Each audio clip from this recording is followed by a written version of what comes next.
my friends, how are you? Welcome back to my channel. Let's explain how to use Facebook app step by step.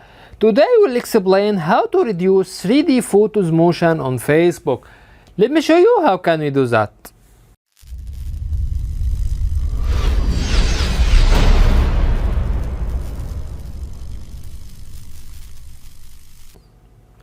At first, tap on Facebook app icon.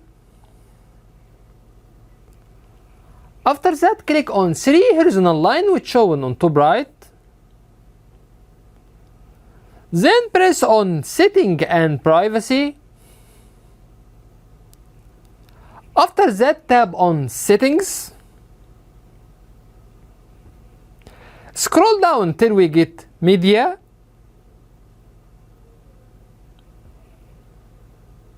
Go down and press on Reduce 3D Photo Motion.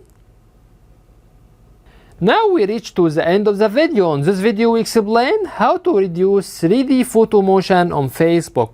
That's it. If you find that our content is helpful, you can support us by tap on subscribe. You can also press on bell and tap on all to get notification for all new videos. By the way, if you have any comments, please don't hesitate to write to us and we will do our best to respond to all comments as soon as possible. Thank you for watching and see you in next video. Bye bye.